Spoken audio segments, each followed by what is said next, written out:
There's nothing more rewarding for a speaker or a thinker to go into a room and have everyone with their arms crossed saying, "I dare you to make me learn," and to leave with them sitting on the edge of their seat. So I have to admit, I love being with audiences who love to learn, but there's nothing more rewarding than opening up people who maybe didn't think they wanted to learn when they walked into a room.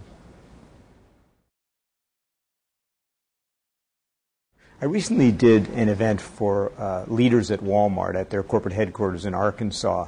And a month later, the VP who owned the meeting sent me a note saying that, quote, he had felt it was like I was a 20-year team member at Walmart.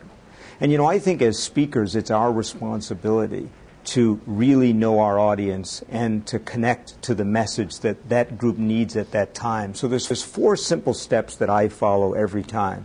The first thing is it's my job to really listen ahead of the talk, to have good conversations and really understand as completely as I can what that client is trying to do. What are they trying to accomplish? What's the context? What's happening?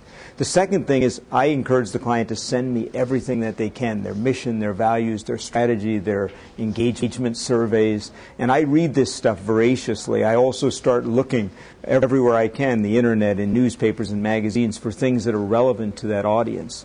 The third thing is when I show up, I try and get there early enough that I can hear what comes before me. Often the executives of the company, for example, or the association are speaking ahead of me.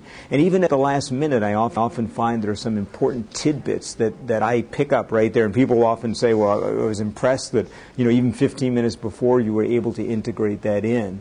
And, you know, I've always gotten high marks for customizing because for me it's not just about telling a few jokes that are, different than the last audience because you're in front of salespeople or something. It's about really understanding what that client needs and what will really make a difference for them in connecting the dots. And the last thing is, I think good customizing means that you don't pretend you know those people's business better than they do. They always know their business better than I do. So I don't pretend that I know it. What I say is, here's what I understand about your business. You can connect the dots. Let me tell you what I know about my area of expertise. And I find if you do those 4 things, you wind up, hitting a home run in terms of people feeling like you were a 20-year team member. And I think that's what everyone wants. Say, well, that wasn't just off the shelf. You did that for us.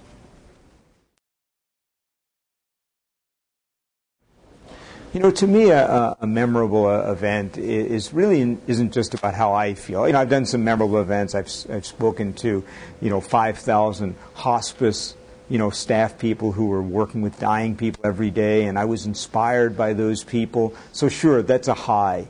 But to me, a memorable event is really when 2 things happen. First, in the room, people are engaged, they're taking notes, they're laughing, they're kind of nudging each other. They come up to me afterwards and they say, wow, I'm leaving today with some things I want to do right away.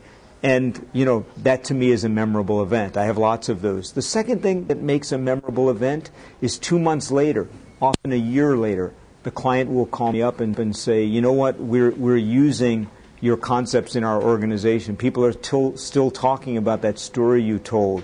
We've seen a difference in our leaders. They're doing appreciation at every meeting now. They're having what do you think meetings once a week with their people.